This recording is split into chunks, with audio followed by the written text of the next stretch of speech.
Hello everybody, and welcome to Grindcast number 11. Welcome to the WoW Show! The WoW Show, party time, excellent!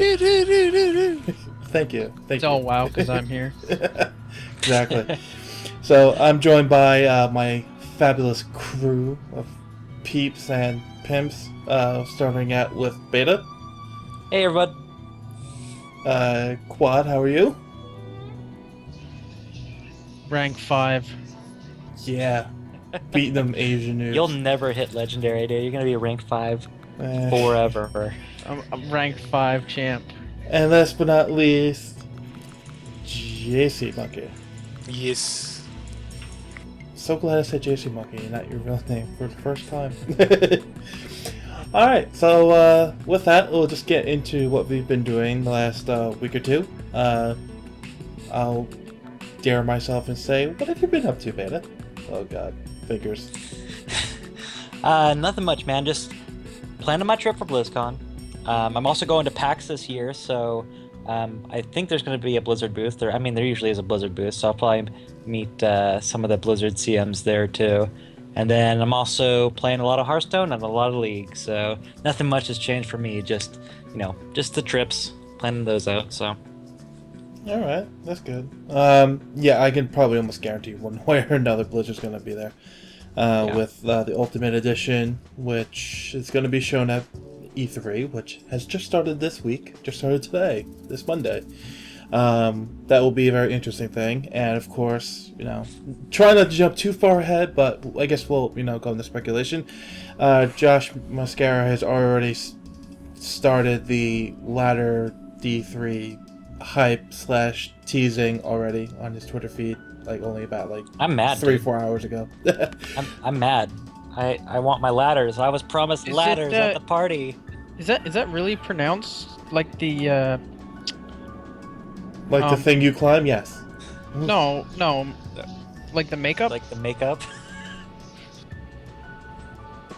Oh. No, that's mascara, but not mascara. I thought it was like Spanish or whatever. I'm not sure, but we'll get to that later. So, Quad, how was your last week or two in gaming been? Pretty hardcore, like zombie mode. Just go. Yeah, I know you and One you and Beta have been pretty much like crack monkeys for Hearthstone. Yeah, it's an addiction. I need help. I need to go to Hearthstone Anonymous. Yeah. Yes, that's gonna be a thing here soon. Alright, well, just know I'm here to help you both. If you may, I can always try to remote uninstall it for you, You can help us so you can make better decks and. Oh god, no. I can't help you with that. Help us with the grind. You're gonna, tell us what to play and how to play it. Alright. Harking back to the old days of WoW, the entire guild power leveling somebody to get the first level 70, level 80, 85, so on and so forth. No, I can't do that. And and we'll wrap up with at least you guys before I get to myself last with JC Monkey. How was your last week, 2 weeks been? Crappy. My computer's been running like dog crap, so I had to reinstall Windows. It's that time of the year. It's summer. You go out and play, have fun, and then reinstall Windows just for the giggles. And now the PC is running okay for now. And installing all the applications all over again, reinstalling everything that I deleted, and I deleted a whole bunch of other stuff that I didn't want to delete, which I'm not going to go over on the show because it doesn't pertain to the show. But Dred, you know what that is. Mm-hmm. Yeah. And yeah, just trying to figure stuff out. Taking a break from things and, mini vacation. Yeah. No, I hear you. I'm kind of sort of the same way. I got my the 3 characters I play in Diablo 3. My Elementalist Wizard, my Explosive Blast Wizard, and my Pet Hunter, Demon Hunter, which is now also a full 6-piece Marauder Demon Hunter, are all pretty much at the Torment 3 level. So I really don't have any desire to play any other class. So I mean, kind of taking I think a well-deserved break from getting all those classes and characters up, and just giving myself another day or two to get back into Heroes, get the spotlights back going, and yeah, that's pretty much been it. Excited for the WoW Alpha to be released. I know Beta got in, and it took him forever to download the 30 gig client, which I am not. 30 gigs. I'm not looking forward to downloading that. You know, when eventually we do all get in there. Oh, 30 gigs. That's I'll nothing. You download can it, do that, man. yeah. I'll wait a couple 5 days. to hours try or it. something. Oh, no, don't get me wrong. I'll download it too. It's just like 30 gigs. It's I like just thought of something. We all need to, you guys all need to pre-download, because you can pre-download the client now. You got to do that before we get in, because I don't want to be waiting around. I want to go, bam, we're in a group now. and Oh, then what? Playing. How? But how? Do we though? get it? Do we get a 90 of our choice, or we move our characters? Yeah, it's PTR. It's PTR test realm, so you get you can just make up level 90 with gear and stuff. On the Horde, right? Yeah, it's only Horde enabled right now. On Okay, cool. the, Oh, that's perfect. Is that a lie? no, I that's hope the so. real. That's the real truth. Yeah, who cares about the Alliance anyway? Horde favoritism to the end. The interesting thing, though, is that at BlizzCon, you could actually do Horde or Alliance last year. So, Well, we'll get there when we get there. So yeah, that's pretty much been it. Looking forward to getting in the WoW Alpha. I haven't touched WoW in like 2 years, so I'm gonna be like, oh my god, everything changed. from what I understand, Like I just they're- want to they're- cast. I just want to cast Fireball. Where's Fireball? Yeah.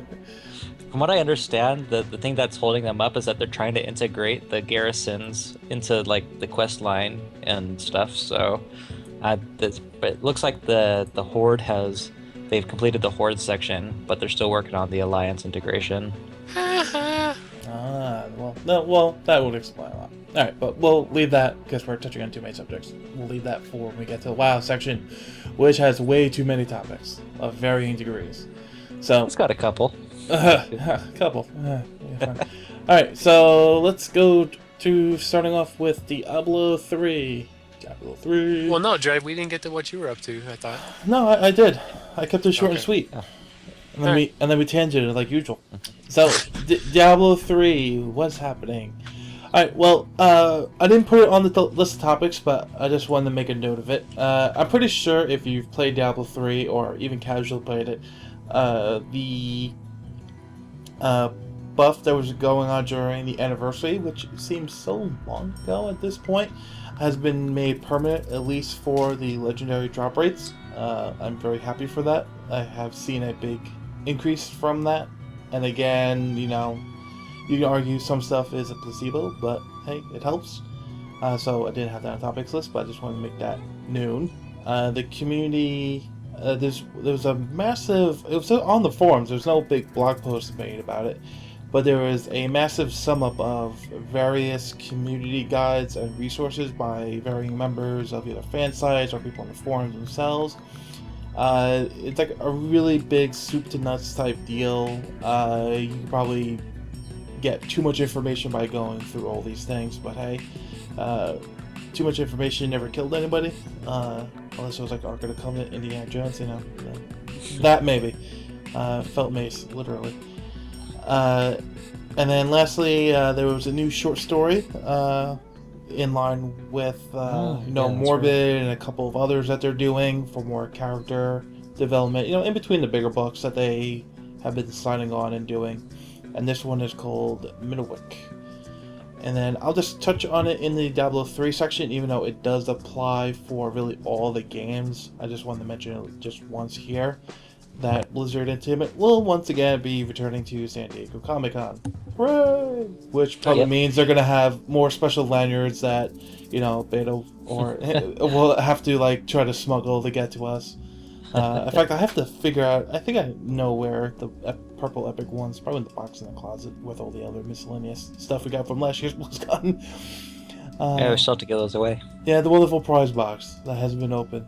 We're just going to be adding stuff to it eventually do that.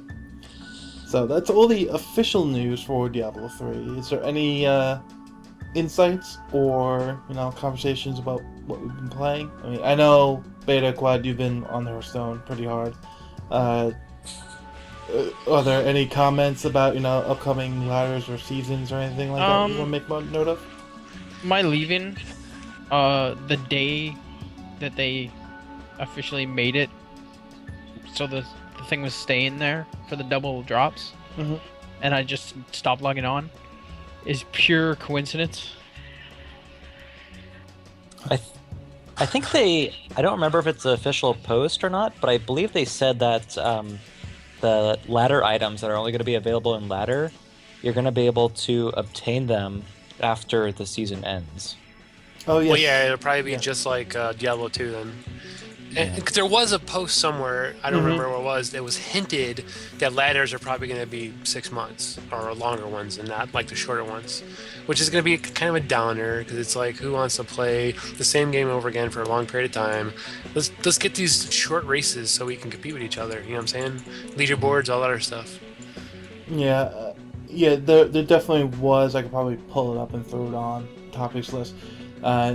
And I was kind of wondering about that because my thought is, okay, have a season be 3 months long and then have like an off-season month. So, you get 3 seasons to a year, which seems a little bit low, but what you'd be able to do is, give everyone 3 months on the power level, you can try to find these items, and then in that 1 month off-season when those items now become eligible for, regular play, off-season play, where people who don't play season can grind out and get them and actually enjoy them.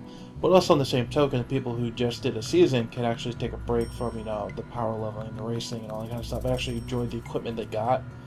And I figured, that wouldn't be too bad. Have, have 3 3-month seasons, and then have 3 1-month off seasons. Would be a pretty cool thing to do, but apparently it's going to do them back to back to back, more traditional style that we've seen. I'm willing to bet it's still up to play, but that'd be interesting. However they decide to do it. It's still heavily in flux, but who knows? Maybe we'll hear E3 because there is a Diablo 3 Ultimate Evil edition conference. I don't know if it's like 45 minutes or an hour long, but there is a time slot allowed for it, so maybe we'll get some info. That would be great to hear. Yeah, there's an interesting post touching on the buff heap that the RNG. The extra chance to get legendaries. There's an interesting post about that on the forums, and they were talking about RNG is RNG, right? Like, sometimes you get lucky, sometimes you don't get lucky. Sometimes you get really, really, really lucky, and you get like a bunch of legendaries in a row. And some people think that the keeping the buff around isn't actually going to solve the need that everybody wants, to have more legendary, and it's a psychological thing too. But everyone wants the good ones and not the bad ones, and all we're getting is the bad ones. Yeah, pretty much. Yeah, and it's hard to combat that when you think of like a general curve going up and then eventually fading out to an almost horizontal line. I know I'm trying to go math on here, but eventually, that's a very simple way of showing the gear wall. Eventually, when you get to like level 70 and you start using blood shards to get really good rares, it's like you're already at that point. Would it be fair to say you're already at like 75% of your max character power? I mean, the only thing really different at that point is the legendary affixes and the higher primary property rolls. Like at 500 you get to like 750. So once you basically rare yourself out, you're already at pretty much max potential, and then it's just getting the set items, which only have a few more like 250 primary stat, which is still a lot when you add it up between all your item slots, but also just the set bonuses and then like your best weapons for that particular build or for that particular set. So that's why the set items are actually such an improvement over the rares, and that's why the legendaries that are in between, people are kind of complaining about, because when they do get them, they're kind of in between because they really aren't as good as set items, but they are kind of almost just glorified rares. They do have the higher stat rolls, some of them, but I can see where people are getting off on that and saying, "Oh, rah, rah, rah, rah."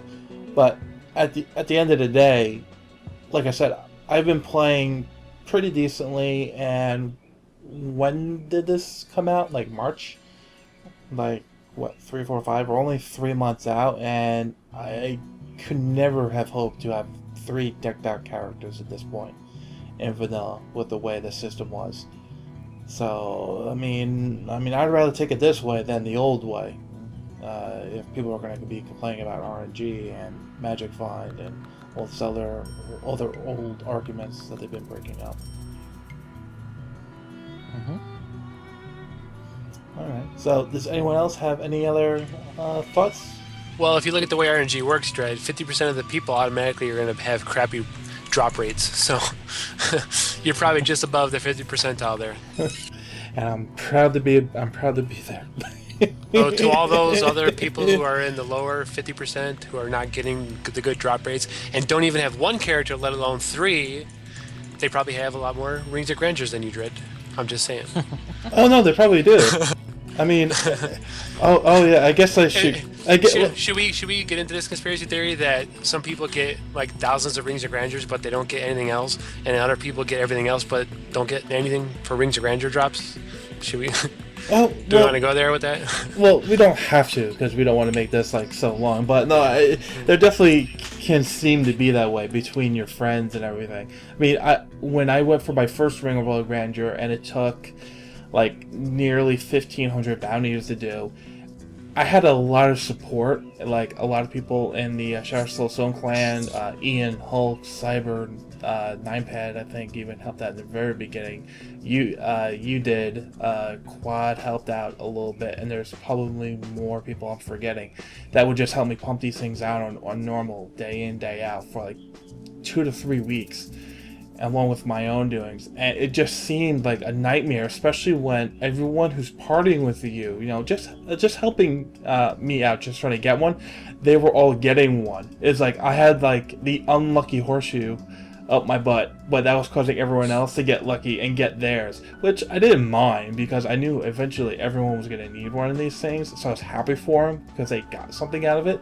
It was just a real pain when you would do 30 bounties, everyone would open up their bags, and I got like 7 of the stupid necklaces as like a albeit cocktails, like, oh, we got a legend, oh, wrong one. Like there was one time I got 3 necklaces right in a row, like 3 bounty bags in a row.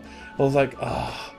But I mean, at the end of the day, I'm happy I got mine. I'm happy that everyone who helped me got at least one for themselves, because they're going to need it for their characters. And they don't have to go through the misery I did to get mine. And then, luck behold, I leveled up my Demon Hunter.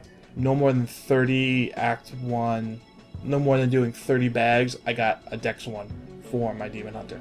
So I guess it really is just RNG is RNG. And you just have to will your way through it, I suppose.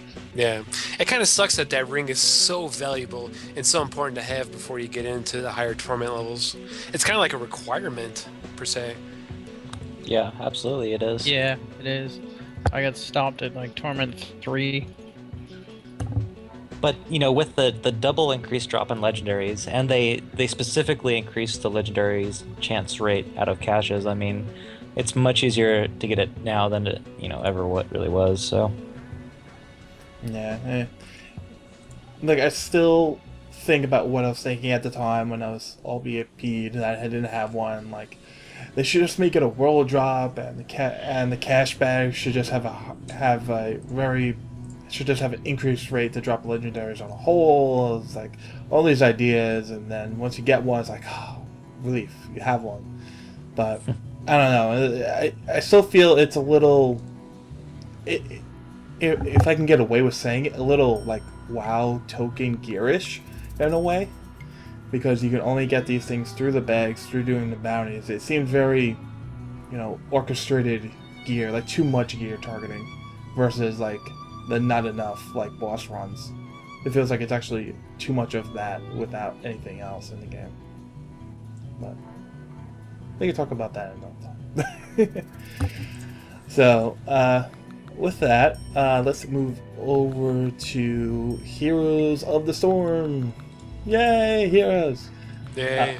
Now they're so excited. Yay. There were new additions to the hero shop. There was a lot of bundles made. In fact, there was a really big hero bundle that was created. I think it had like 10 characters, and it was really cheap. So that was done there. Murdon Hero Week started and is almost actually over by this point, but that's always good. And before that was also Murky Hero Week. The one thing I don't have on here that I don't know if we touched on last one, but I want to bring up again is the great UI redevelopment. Oh god, yeah, they totally redid the map and everything. It's amazing. Yeah, talk about that. Oh my god, yeah, I forgot to redo the article. It's like, yeah, I wrote an article about the old interface, about to post it on the website. It's like, hey, guess what? We just redid the map. Oh, I gotta redo the article.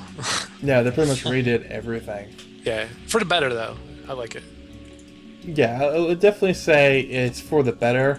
I don't know, it's strange. It still seems like they're. I don't want to say that they're carrying over too much Starcraft, but because it's already kind of like an edgy game, and they want to make it like sleek and stylish and quick with the UI and everything. But I still think the UI can be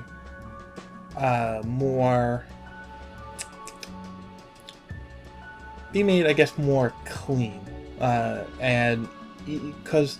For instance, we got stuck on the Haunted Mines map like 3 times in a row, and you're going through, the mini-maps are fine. It was a little weird to adjust because you just have the maps floating by themselves. There's no outlined area with a background how it used to be. Now it's just them, which is good because you get to see more of the actual playing field instead of having the UI covering it up. But at the same time, when the Haunted Mines actually opened, you went down there, we're collecting skulls. The skull counter was below the mini-map. But the way I've played other Mumbas is like they just center it in the map up top. So okay, you want to see how your team's doing, you want to see how your objective's doing, you want to see how everything's doing. It's all in the center. All you have to do is just look up from your character, you get a quick glimpse, and you're done. The thing with Heroes is when you look up, you see, okay, you can get an idea of who's dead and how long it comes up. But then if you want to see, like, for instance, the Haunted Mines that we just said, you have to look in the bottom right-hand corner to see where everything's going. But if you want to see what, like, passives you have, you have to look at the bottom left next to your character portrait. Your eye has to shift constantly around for just very basic information. And I think they could still do a lot of work on that, because once you start looking around your window, you kind of lose track of what your actual character's doing, and then it becomes susceptible to like being intercepted in jungles, or just like losing track and wandering too close to a tower, getting hit once or twice unneededly. And That happened to me a lot, actually.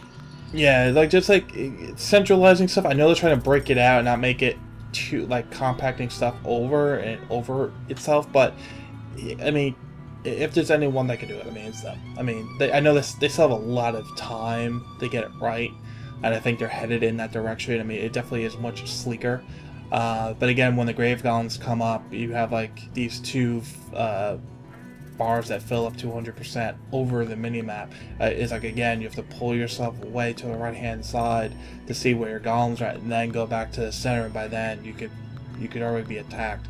So I think centralizing a lot of elements to where you only have to look one spot, so it's a lot easier to get the information, would be helpful. That was my take on the UI. Yep, good stuff.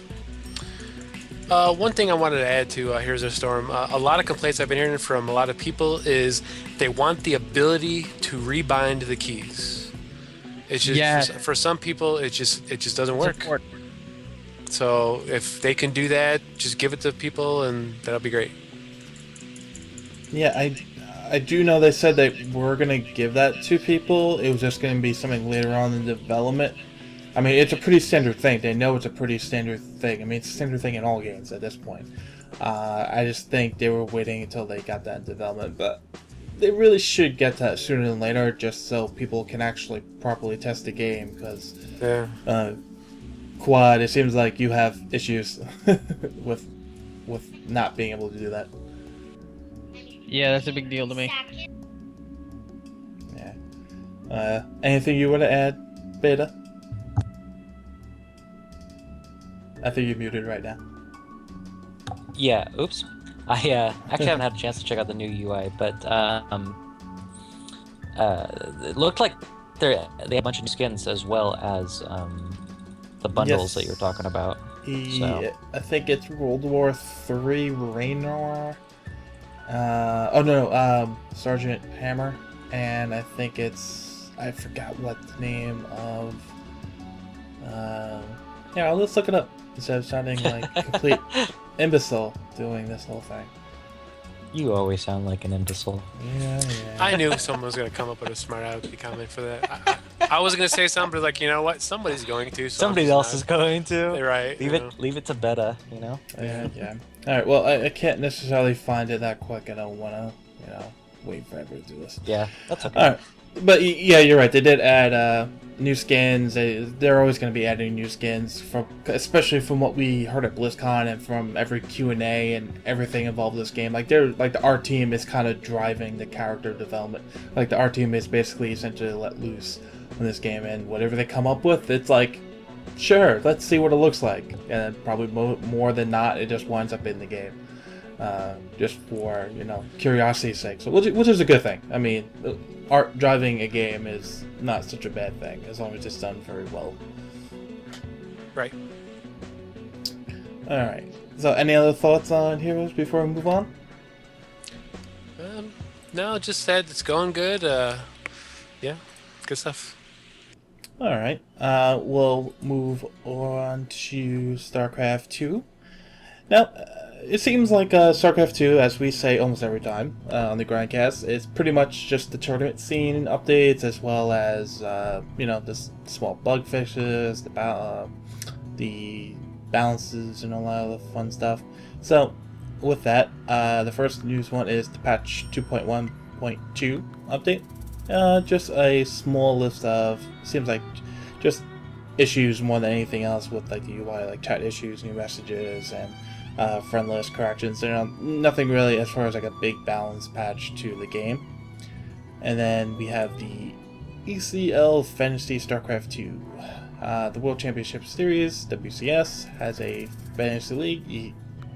The ESL is adding Starcraft 2 to their lineup, and you can now draft your very own 6-player teams with professional players from the WCS Europe, America, and GSL Code S.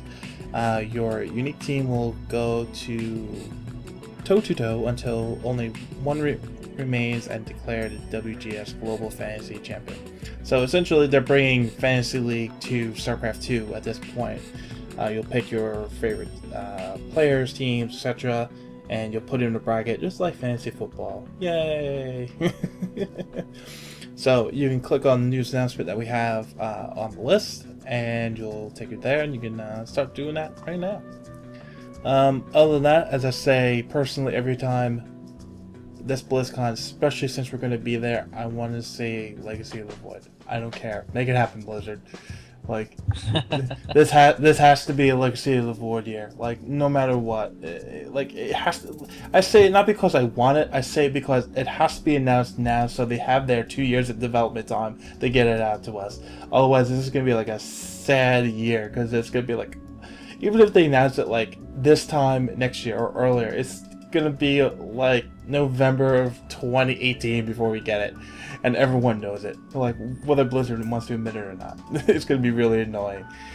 So, I just pray for Legacy of the Void. I want to see my Protoss kick ass, take back Ire, and give the basic psionic blade finger to the Zerg and Terrans and just get back to their glory. So, that's it for StarCraft. That's just my opinion. Others may differ. All right. So, with that, oh boy, this is why it's the WoW show, folks. So I'm gonna relinquish my voice and the talking to Beta, who will now tackle. Should we do like the song again? The WoW Show. Party on, excellent. Do do do do. And go. We could make like a little mini clip and put it beforehand if we really want to. Okay. But yes, I relinquish the talking fields to Beta, who will now dare tackle World of Warcraft this past week. God almighty. So yeah, a lot of things happening in World of Warcraft, as we know. The alpha, it's gone actually public. They officially announced that they took in some opt-ins. A lot of the WoW influencers got into the alpha as well. They are calling this an alpha still. It's not a beta yet. The alliance are disabled, as we talked about earlier. So it's just, it's just a small pool of people. It's just, it's like their normal alphas and betas. Whatever you want to call it, right? So the public, not internal testing. They're invited this round. So there's no NDA, so you can stream it. I watched some streamers doing it,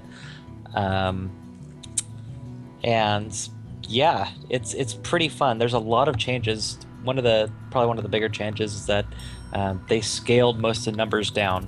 So you're gonna see less, probably like 2K crits instead of 2K or 200. 10 billion. Yeah. I think they're use your word, squad. Okay, so her too much brain power. Take two. And we'll go again. Okay, so they're gonna scale it down, so it's gonna be approximately the same sort of numbers you would have seen in Wrath of the Lich King. So, Yeah, which is nice. It's not too high. It's not too low. Yeah. I love Lich King. But anyway, moving on from that. So now that the alpha for Warlords of Draenor is public, you're gonna see a lot more streamers doing it. Also, they're gonna be at PAX. The keys that were given out at PAX East are for future phases. It's not for this phase of the alpha. So if you went to PAX East, everyone that went there were given beta keys for Warlords of Draenor, and those are not enabled yet, according to this blue post. So with that, moving on, in live right now, they are going to give 100% bonus Valor in World of Warcraft. There's no... Oh, yeah, it ends June 10th. So, in a couple days.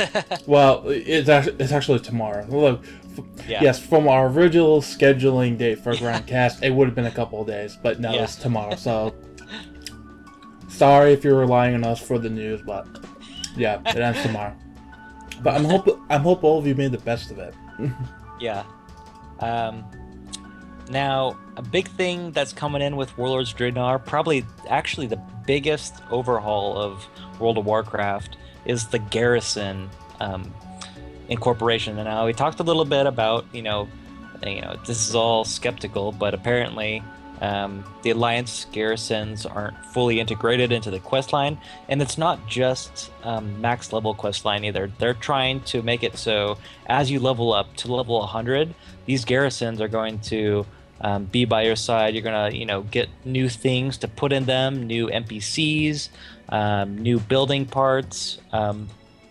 They gave an example of this new turbo shredder. So basically, you choose a building, right?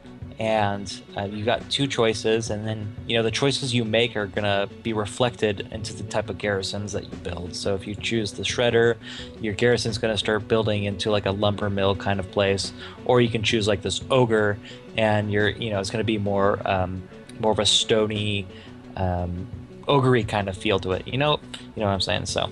Mm-hmm. More like the old stone fortresses that you saw in like Hellfire and stuff, especially for the line side, kind of like that. versus just the traditional looking horde or more theme. So they posted a little bit about the garrisons. So you can find followers who will teach you blueprints that you can attain by creatures out in the world or dungeons or factions. And these blueprints at level 100, they'll allow you to. Sorry about that. Take two. I got caught up in the reading of this article, but they just add improvements to your garrison, so you can add reinforcements to them, and there's 3 levels of garrison that you can upgrade to, and as you upgrade them, your buildings get stronger, and they look more like cities than little peon villages, right? Yeah, especially since you just said that. Sorry to interrupt, but I was watching Olivia Grace, the hour after it was announced, like that night, and she was taking questions, and she was doing a really good job, and she was showing up the garrisons, and I didn't realize how huge they were going to be, because we didn't see anything about the garrisons at BlizzCon when we were playing the alpha. We saw a little bit, but they weren't. It was available for testing at. Yeah, exactly. Like we couldn't just take a character on the alpha client and just go up to a garrison spot. Like you couldn't do it. It was just testing out the starter area content. But when she was walking through, it was alive. I mean, there was like probably 50 to 100, just goblin workers or whatever kind of workers that were there, just building little buildings. I mean, your garrison area, they made it feel alive. It's a huge spot too. I mean, that little mini map where you select the barracks or blacksmith or stuff like that, it will feel that big. Like you will have to get in your mount and run around the circle to get from building to building to building. It's not going to be this compact area. That made it feel open and alive, with the workers building in and you interacting and getting the plans. They really had, from just early observations before we even get in and test it, I feel they've already accomplished a decent amount with what they were going for. This is going to be the fine tuning from there on. Yeah, I think it was quite a big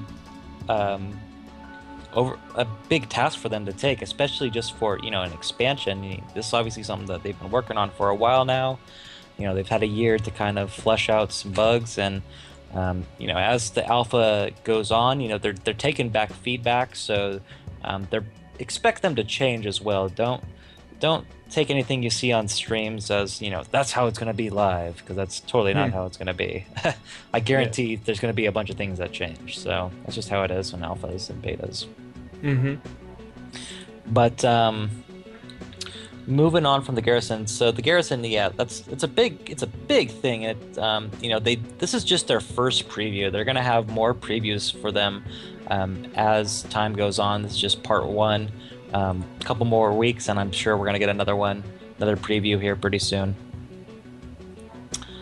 So the other piece of news was the stat update. We did talk about the stats a little bit. One thing to note, that they're actually taking some existing stats and and going away with them, and they're adding new ones. Some of the new stats involve a new one called Multi-Strike. It's a new stat in Warlords of Draenor. Grants your spells, abilities, and auto attacks an additional chance to activate. So that actually sounds pretty cool. So basically, it gives your spells, a chance to hit twice, which can be pretty sick, in my opinion. I mean, that sounds pretty cool to me. Obviously, that anything that increases your DPS is gonna feel like a cool stat, right? Like, oh, sweet. But just the feel of being able to use your spells twice could lead to some interesting procs, like Chain Lightning twice. It could be pretty cool, especially with Shaman. The Shamans already have the passive to proc extra procs, so then your spells start turning into like Wind Fury procs, and that just sounds pretty cool. Bonus armor is a new stat coming out. Just means, more tanky. Pretty self-explanatory. They're retiring a stat called Amplify. And they tried Amplify on trinkets in Orgrimmar at BlizzCon, and they announced it for there was going to be a launch of the Warlords of Draenor. What Amplify was going to be was it multiplied the effects of your secondary stats. But then as they were testing it out, they didn't like it, so they decided to scrap the Amplify stat. Moving on, they also are retiring another stat. It's called Readiness, and what Readiness was going to do was cooldown. It was like cooldown reduction, and basically, reduce the cooldown of your spells. Pretty obvious what that does. But then they were testing it out, and again, they didn't like the feel of it. So, it was too powerful. Whatever the reason was, they decided to scrap it. Yeah, but, it's almost when you say that, when I was looking over trying to make sense of some of them, in a weird way, especially coming from the almost the reverse sense of mind, like Diablo 3, where your main stats are your crit hit chance and your attack speed. But then if you do, like you say, a wizard's explosive blast spell with a wand of woe, cooldown reduction actually becomes a higher priority and can actually lead to a higher damage pool, which I guess is sort of equivalent to the new multi-strike, because if you do a spell and you get another one, and if you can get that percentage up high enough, you can almost get more damage from that than just the traditional means and of crit and then or raising your base damage, because you're getting a free spell. So you would figure out, okay, I have to raise my base damage X% to equal out multi-strike. I'll just focus on multi-strike for a little bit. So now, especially since you mentioned they're getting rid of Readiness, it almost seems like they had some pre-thought in saying, this is kind of similar to this, or this would influence this one too much. Let's not have too many things stacking on top of each other. Like, imagine Amplify on top of that too. So, yeah, it seems like not only they're getting rid of some, they're bringing a few back, they're changing a few, but I know there's a couple more we have to go through. But it just seems like they are actually, they're not just taking some, adding a few on without thinking. Like it seems like there's some more pre-thought this to go around. Yeah, absolutely. So they're adding. There's a bunch more different stats, and they're actually really fascinating. So a minor stat, which is the first minor stat that we've encountered this in the expansion so far. It's called movement speed. We've had movement speed in the game before, but now they're classifying it as a minor stat. So there's going to be other minor stats that are going to come, with that. And movement speed, pretty self-explanatory. It makes your character move faster. A new one called Avoidance. This is a minor stat. We just talked about the movement speed.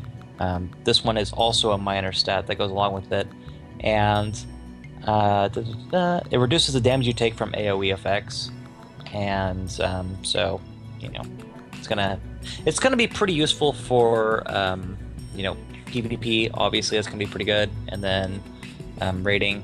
The new resilience. Yeah, it seems like it. Let's see here. Another minor stat. It's called Indestructible, and this effect reduces the durability damage you take by a small amount across your whole character. So essentially, it saves you money. The poor man's minor stat. Yeah. Leech, another new minor stat. It converts a small amount of your damage done into self-healing, and they intend it to work for healers as well, which is kind of interesting when you think about it. So you're going to heal other people which also heals yourself. It seems kind of cool. Again, that's going to be another minor stat that they're adding.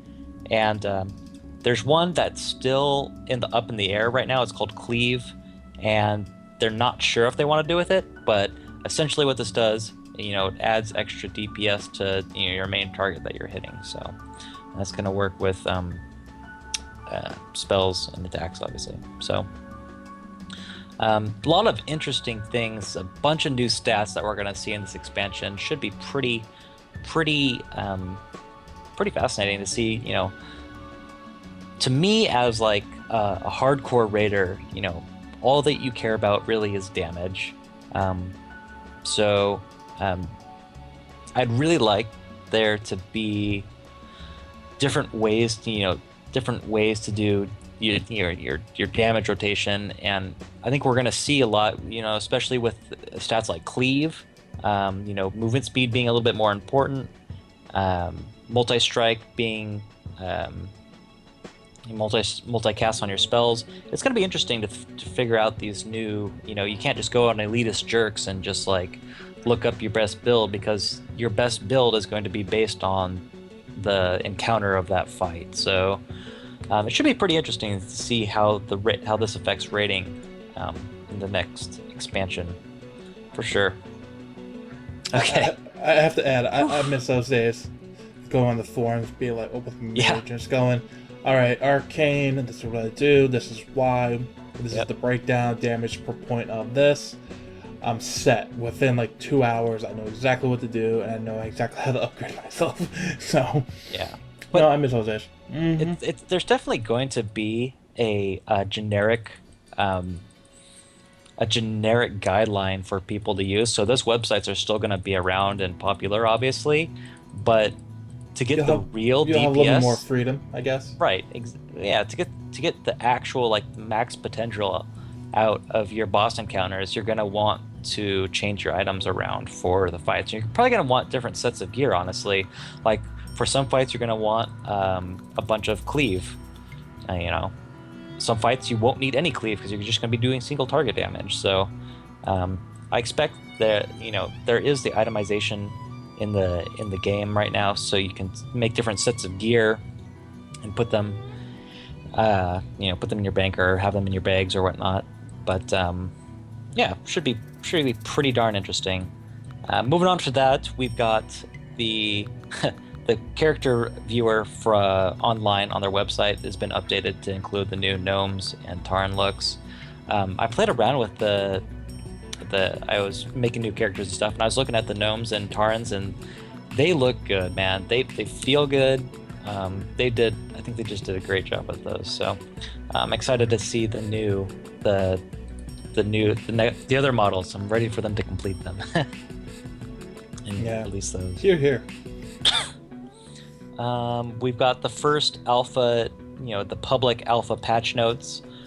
They updated so many things, so many different class updates and buffs and stat changes. They're still playing around with the minor and major and the secondary stats. So there's a lot there. I can't cover all of it in just this podcast, so you're just gonna have to take a look at that. There's a lot of things in there, the itemization and whatnot. It's like read at your own risk. Yeah, pretty much. There's just so much there. It's an alpha, right? It's like the first public alpha patch. There's going to be a ton of changes, and if you're really into it, you're keeping up on every single thing. You're probably not enjoying reading this podcast anyway. Honestly, it's more of a casual thing. So, moving on to the Guardian Cub. The Guardian Cub was a Blizzard store item, and that's actually going to go into retirement pretty soon, meaning you can't buy it anymore from the Blizzard store. It's going to be gone forever. The chance to buy the Guardian Cub, it's going to be gone. So if you wanted that cub, it looks pretty hideous to me, but if you want it, you better, or if you're just a pet collector, right? If you're just a pet collector and you just want to have all the pets, then you need to get that before it. I just had a thought. Maybe we'll buy one, just so we have it. So when it goes into retirement, we'll have one to give away. Even though they're ugly and nobody's gonna want them. Well, this is your opinion. There's probably going to be about a couple thousand people that we're going to get to come and say, "Oh, well, I'm here for the whatchamacallit," and then they're going to go away again, and then we'll never see them again. That's fine. Anyway, so yeah, Guardian Cub. Pick up your Guardian Cubs. Now, moving on to some cooler news. Azeroth Choppers. The Azeroth Choppers episode is. Shall we keep the spoiler free? No, I think everyone knows by now. Yeah. Well, there was. I was watching Reddit, the WoW subreddit, and there was a lot of people talking about the Alliance bike and how it didn't look very Alliance-y. Just like two scimitars at the front of the bike didn't portray the Alliance very well. And the Horde bike obviously looked Horde themed, with the spikes over the spiky wheel covers, and it felt it felt right. But the Alliance bike, well, okay, I'll butt in a little bit. Well, Sure. Okay, first of all, I agree. The Horde bike looked kick-ass. It looked almost too good. It was a little scary. The Alliance bike, okay, I'm going to try to paint an image on how the Alliance bike could have won. I'm going to paint an image. Now imagine the bike, the way it was. It has that scale type armor. It looks fine. Now it has the back tank treads along the front tank treads. That was okay. But imagine this. Take those wheels off. Kind of imagine the bike as it was kind of on top of the horse. Like, at least just like the armor plating. I can see what Junior was going for, at least in that sense. It looks like you were riding a horse in the battle with kind of armor and everything, how it looked. It kind of had that insectoid kind of look to it, even though they tried to avoid it. It did have it. But if they wanted to win, continue along, it looked like horse armor. Why didn't they just make it scream like a lion's charging in on a horse? So instead of having the front tank treads have a much narrower bike wheel, and instead of those two scimitars, which made no sense to me whatsoever, it looked like it was like a blade. It looked like they tried to do like a weird copy off of the Horde bike and just make it a weapon instead of just tusk. I don't know why. So have a narrower front wheel, so it was like a lion's precision and doing what's needed versus just overdoing everything, and build a actual front fender that had like a horse head coming out of it, that looked like it was gonna like charging. That if that horse had hit you, it was like the front of a ship hitting you. It would like knock you out. And to top it all off, I was like screaming, like, why didn't they like try to like put like a broadsword in the uprights, like look like it was going through the uprights.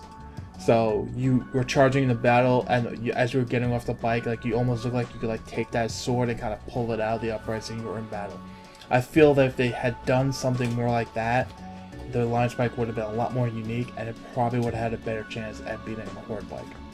But at the end of the day, I'm for the Horde, so screw the Alliance. So what you're trying to say is the bike looked like it was made by Mikey. Mikey is the funniest, most lovable guy in the world, but I will not say no to that statement. It was just that they could have done so much more to make the Alliance bike more prevalent, and this is just coming from like Alliance vs Horde, yeah, but like they could have done so much more. Yeah. So, yeah, for the Horde. But it's Alliance, who cares? Alliance scum, blah blah blah blah blah, kill all Alliance, blah blah blah, for the Horde, Rawr. Yeah. So, anyway, Goblins. after that actually just about sums up the WoW stuff. Wow, we made it, guys. There's a couple hot fixes that they made in live, but nothing major, just bug fixes essentially. You done good. Yay, we did it! All right. Yeah, I can't think of really anything else. I mean, I'm actually kind of excited to get into the WoW Alpha. I mean, Yeah. First of all, it's PTR, so I don't have to pay for it. That's always nice. And the reality is reality. I know another $15 to be thrown around just to get into the alpha. But also at the same time, it'll be interesting coming back to WoW after 2 years with everything that's changed, with everything they've added.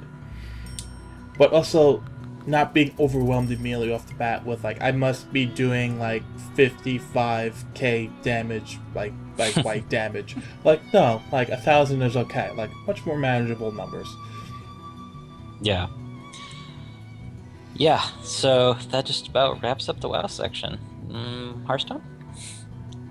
Sure, why not? I'm looking forward to playing with all of us, getting into a group and doing some dungeons together. Yeah. Oh, that'd be great. Oh. Yep, go on. Quad. Moving on. Tell us Moving on up. what's happening in Hearthstone, Quad, Mr. Rank 5 forever? All kinds of good stuff. Crickets.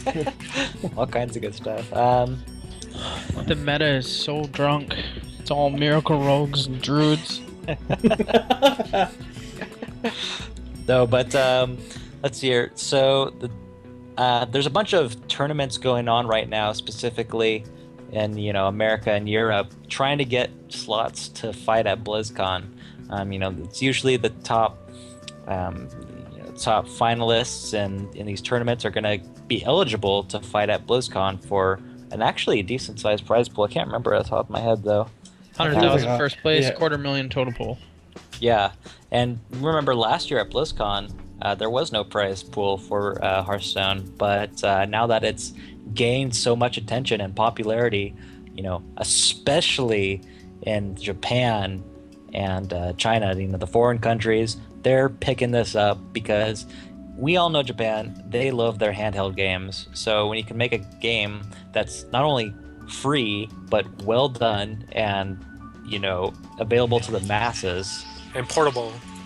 And portable, right. Yeah, it's just like, it was perfect for them. So it just blew up over there and it's blowing up over here and everybody wants to play Hearthstone. So I think this expansion is super anticipated and I'm really looking forward to it. And we do have, apparently there are some data mined numbers on how much it's going to cost to collect all the gold for the different wings of Naxxramas.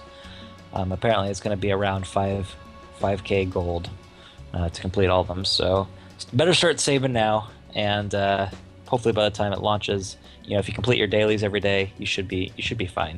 You should have So enough. wait a minute, a free-to-play game, but you got to buy the expansion? No, you don't have to buy the expansion. You just have to start playing the game. Yeah. So what's the 5,000 gold for then?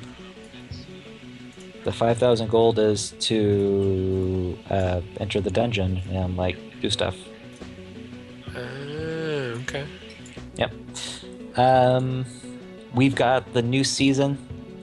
If you participate in this season's ranked play, just get to level 20. It's super easy. You do it every season. But this one is actually kind of cool. It's rainbows.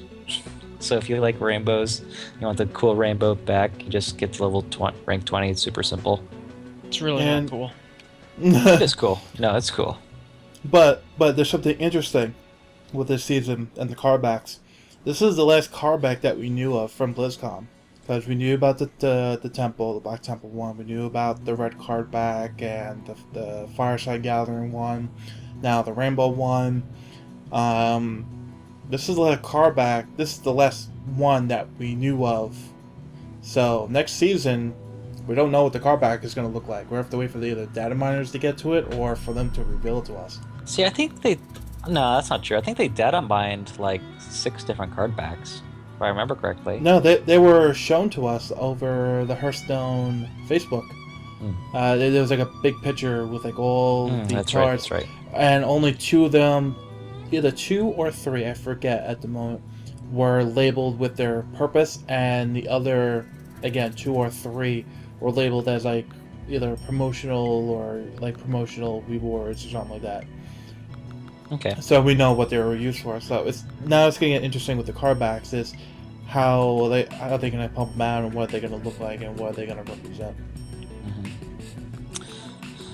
And that's actually just about it for the Hearthstone as far as news goes. They did release a new card. They announced a new card for Warlock, and this card is actually really interesting. So it's a Voidwalker Demon. It's a 3/4 for I think it's 4 mana, isn't it? What? Correct me on that. Yeah, 4 mana, 3/4. Yeah, 4 mana, 3/4, Death Rattle, summon a random demon from your hand and put it into play. So, and Lord Jaraxxus is a demon.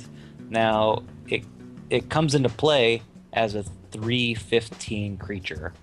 You don't get to transform into Lord Jaraxxus and get like the cheesy ultimate or the cheesy summoner's power. You only get that from casting Lord Jaraxxus. But it's still going to lead to interesting things, like you play this void creature, you wrath the board, and now you've got a doom. What are those things called? Doomguard. Doomguard, yeah, doom something. You got a Doomguard into play that doesn't have. You don't get the penalty of discarding 2 random cards, so it just comes into play. You get a 5/7 charge. And it's going to be very, very powerful. That's all I got to say. If you have a Doom card in your hand. Pretty much all the other demons suck. Truthfully. And let's see here. In the meta right now, what's going on right now in the meta? I think people are still trying to make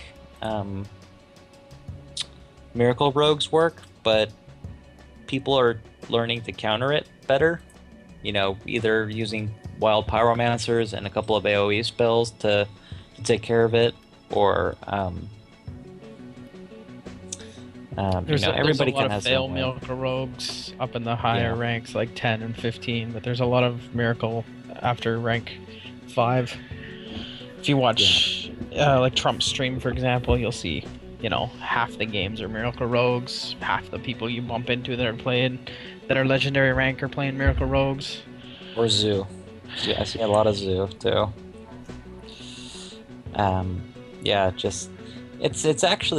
It's kind of sickening. It's just like rogues and zoos. But what's a zoo? Please inform me. It's just block aggro, where you just dump a bunch of creatures and then start drawing cards. Oh, like in the very beginning. Well, no, not really. Okay, never mind. Well, I will say from Hearthstone talk forever again, forever. It's it has some interesting cards in it, which is kind of cool. The Shield Breaker, or the Shield Bearer. It's a 0/4 for 1. And that didn't see any play in any deck before this deck came out. Actually, that's not true. It saw play in Warrior for a bit. But this deck really uses it well. It synergizes well with the Dire Wolves. Anything that can boost its attack, it then becomes really good and actually exceeds the power level of most other cards, most other 1-drops at least. So this it helps protect your squishier things like your Flame Imps, your Priestess of Titania, things that don't have a lot of defense, and if they don't have the hero power, it's kind of hard to take care of them. Or even if they do, Flame Imp's still a pain to deal with, even if you have the hero power, because you have to hit it twice, and you're just so far behind at that point that you don't usually want to do that route. So yeah, a lot of people are struggling to hit legendary this season, but I think just like every season, as soon as the last final days come around, people are going to start boosting into it pretty easily because a lot more people are going to be in it. So that actually just about does it for Hearthstone. Any other comments there, Quad, about your legendary journey? Any observations? Oh, you just gotta play. Yeah, it really is. You just gotta find a deck. It really is a stick with grind. it. I mean, if you can win 6 out of 10 games, you have to play 250 games to get to legendary after you hit 5. So. Yep. Yeah, it's just a time sink, and you really got to know your deck inside and out. And then, just know how to play it. And it had a lot of it has to do with RNG too, so. Alright. Well, good stuff. Alrighty, so we'll move away from Hearthstone, and, occasionally, as we will spotlight when BlizzCon stuff gets announced, we will spotlight it. So, the only one thing that was done is the BlizzCon movie contest and the BlizzCon original art contest. Rules and entry times have been added to the website. We have a link that you can follow if you would like to see and even try to get an entry in. The movie contest has all the specifications. All entries must be received by 11:59 p.m. Pacific Standard Time, July 7th. So you're kind of just under a month away from that if you're going for it. The first place gets $2,000, Oswald statue, and a ticket to BlizzCon 2014, or $175 if you already have one. Second place, $1,300, and again the same deal with the ticket to BlizzCon, or $175. And lastly, third place gets $850, and again the same deal with the ticket. For the original art contest, again all the rules are on there. It can be from really the 4 main IPs. Well, no, 5. They do include Hearthstone, even though really Hearthstone is just another version of Warcraft, and Heroes of Storm is just all the games combined. So, however you want to put it. All entries have to be received by 11:59 p.m. Pacific Standard Time, again on July 7th. So again, you have just under a month for it. And there's also be very careful, there is a format and size limitation, so do check on that. And the prize pool is a little different from the other one. It's $1,500, again with the ticket to BlizzCon. Second place is $1,000, ticket to BlizzCon. Third place, $700 and a ticket to BlizzCon. Now there are 2 more contests, but they have not been opened up yet as far as the rules, entry times, dates, etc., etc. And that would be the costume contest and the talent contest. The bigger, broader contest, I would think, compared to the other 2. But yeah, that's pretty much it for BlizzCon. I think for our personal plans, I know Beta, JC, and myself will be in attendance, which will be pretty damn cool. Somehow, someway, we all got tickets. We beat out the Eventbrite horde this year.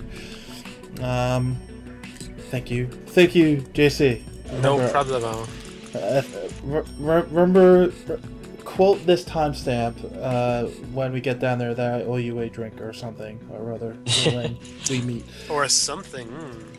Oh, No, nice. No, we're not going there. At the hotel. Yeah, my wife's coming. We can't go that far. No. Wait, your wife's Bad. going too? Bad. Yes, you get to see her make fun of me in person. Nice. I can't And wait laugh. for that. It'll be funny. I'll probably be laughing with it anyways. Don't worry. Yes, Mrs. Scythe, as somebody in our past would say. Yeah, so it's gonna be fun. Oh god, we have to go back to that steak place. Yeah. Remember that? That was expensive. We'd have to pay for it. That was the greatest part, but we have to go back there anyways. Nah, you can go there. I'll take. Maybe I will. Yeah.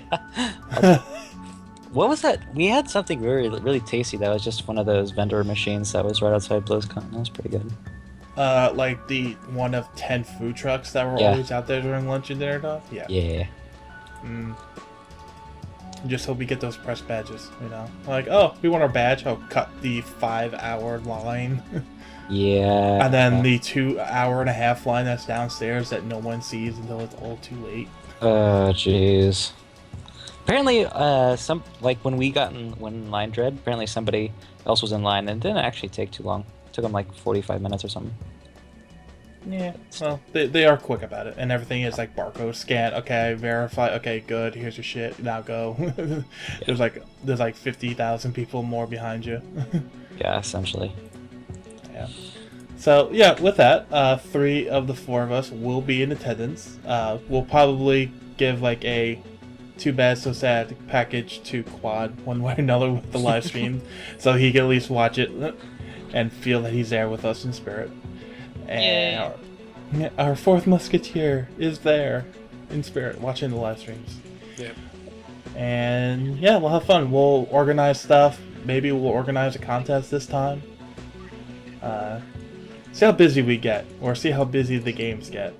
You know, real life is a bitch sometimes, but we try to pull through. So, are there any other comments about anything, or can we start wrapping this thing up? That's it for me.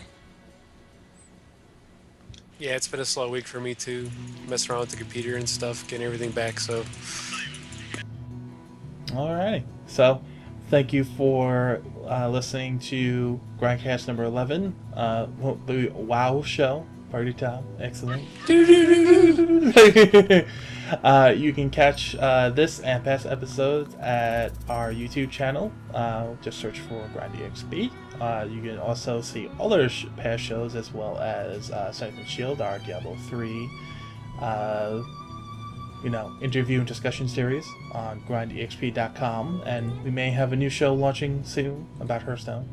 Maybe. Staring at beta and quad. Oh yeah, Hearthstone. Yeah, that game that you guys love so much. So keep ears and eyes to the website for that possibly launching, as well as other cool things that we have coming in the future. And you can follow us on our Facebook as well as our Twitter. Again, GrindExp for both. We made this really easy this time. We thought this thing out. And that's about it. So for Quad, Beta, JC Monkey, and myself, have a good night, folks. bye. See ya.